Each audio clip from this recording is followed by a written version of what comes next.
you have to actually download the Chrome driver, or you actually have to download whatever driver you're going to be using. If you're using, Firefox, Internet Explorer, whatever browser you're using, there's a specific driver for that browser. So in our case, we are showing you how to use Chrome, so we have to download the Chrome driver. I've already done this previously, but I'll show you how to do that exactly. What you want to do to get the Chrome driver, chromedriver.chromium.org/downloads, and that will provide us with some downloads here for Chrome driver. And what you want to do is you want to download the most recent Chrome driver that they provide, and then place that driver in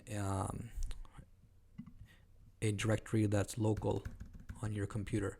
And I usually place, so what you want to do is just download, so it really depends, what Chrome version you're using as well. So find out what Chrome version you're using and then download the required Chrome driver. So for example, you would download this